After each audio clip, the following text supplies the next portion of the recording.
కాంగ్రెస్ కి కూడా ఎక్కడెక్కడ ఏం చేస్తుందో అన్న ఇంటెన్షన్ తో నన్ను ఇంత ఇబ్బందికి పెట్టి ఇంతగానం టార్చర్ చేసి మామూలు టార్చర్ కాదన్న. ఎగ్జాంపుల్ మీరు చూసుకోండి, మీ ఇంట్లో ప్రతి ఒక్కరింట్లో ఆడపిల్ల ఉంటుంది.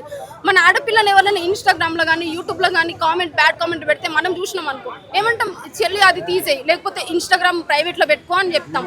సరే నేను స్టార్టింగ్ నుంచి ఇన్స్టా కానీ యూట్యూబ్ కానీ పబ్లిక్ లోనే ఉంది. ఎందుకంటే నేను అప్పటి నుంచేనే చూడండి, ఏదైనా ఇష్యూ జరిగిన బస్సులు మా ఊరికి బస్సు లేదని చెప్పేసి నేనైతే ఇప్పుడు కొత్తగా మాట్లాడట్లేదు కదా. బీఆర్ఎస్ గవర్నమెంట్ ఉన్నప్పటి నుంచి ఊరికి బస్సు లేదని చెప్పి అది వీడియో చేసిన, జాబ్స్ లేవని వీడియో చేసిన, రోడ్లు చాలా వీడియో చేసిన.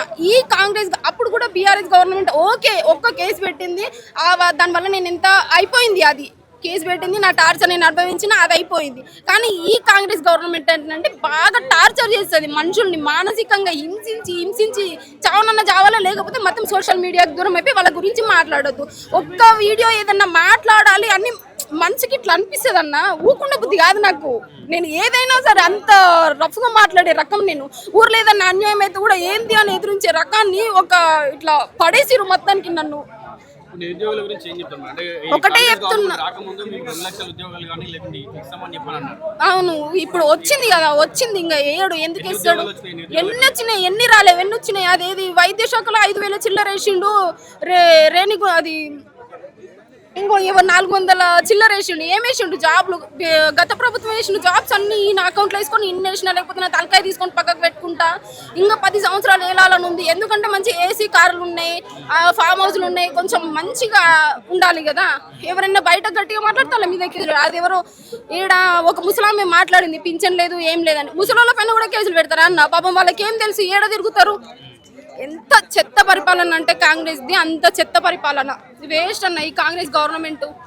అనవసరంగా నిరుద్యోగులందరూ ఇల్లు పోయి పేరెంట్స్ని అడుక్కొని ఓట్లేపించి ఇంత చేసింది కదా. బాగా బుద్ధి చెప్పిండు మన రేవంత్ రెడ్డి సార్. బాగా ఏం చేయని కన్నా జాబ్స్ కావాలి కదా, ఏం చేస్తే ఏంది, ఫస్ట్ జాబ్స్ కావాలి కదా. ఓకే స్పోర్ట్స్ లో ఇంట్రెస్ట్ ఉన్నాను, అది ఓకే, అది ఒక్కటి చేస్తే కరెక్ట్ కాదు కదా. ఇక్కడ నోటిఫికేషన్స్ కూడా వేయాలి కదా. ఇప్పుడు ఫ్రీ బస్ పెట్టినాం, ఫ్రీ బస్ వల్ల చాలా మంది లాభం పొందుతారు. నువ్వు జాబ్స్ చేస్తే తల్లిదండ్రులకి కానీ పెన్నం పిల్లలకు కానీ ఈ గవర్నమెంట్ జాబ్లో వచ్చే జీతంతో బస్ ఛార్జీలు ఇయ్యలేనంత దిక్కుమాలిన పరిస్థితిలో ఉంటారా? ఫ్రీ బస్ పెట్టినాం. రాజీవ్ యువ వికాస్ గోవింద ఏం చేస్తాడంటే చెప్తా చూడండి అన్న, ఈయన మొత్తం ఒక ప్లాన్ ఏంటంటే, ఎగ్జాంపుల్ ఇంత పెద్ద రోడ్డు ఉందనుకో, ఒక చిన్న మూలకు ఊడిపించి అదొక వీడియో తీపించుకుంటాడు, ఒక ఫోటో తీపించుకుంటాడు, బాగా పబ్లిసిటీ చేయించుకుంటాడు. ఈ మిగతా రోడ్ అంతా ఊడవడు. ఇంకా ప్రతిదీ అంతే. సరే మెయిన్ గా ఇన్ని రోజులు అంటే పాప చిన్న ఉన్నదన్న, నేను ప్రెగ్నెంట్ ఉంటే కొంచెం కేర్ ఎక్కువ ఉండాలి అని చెప్పిన, హెల్త్ కండిషన్ బాగాలేక. సో ఇంకా ఆర్నగర్ లో ఉన్నప్పుడు కూడా ధర్నాకు వెళ్ళిన. సో అక్కడ అందరిని ముందస్తు అరెస్ట్ చేయడం వల్ల ఓకే అట్లా అయిపోయింది. ఇక మళ్ళీ ఈ రోజు అన్నా వద్దామని చెప్పేసి వచ్చిన. ఒకటే చెప్తున్నా కాంగ్రెస్ గవర్నమెంట్కి, నిరుద్యోగులను పట్టించుకోండి. ఆ రైతులు ధాన్యాలు కొన్నాక అక్కడన్నా మా ఊరికి రండి నేను చూపిస్తా. మా ఊరు ఒకటే కాదు, ఏడ పెద్దూరు నుంచి మొదలు పెడితే తెలకపల్లి వరకు ట్రాక్టర్లు లైన్గా, నేను కావాలంటే వీడియో కూడా పెడితే మీరు చూడండి. పెద్ద ట్రాక్టర్స్ అన్ని లైన్ ఉన్నాయి.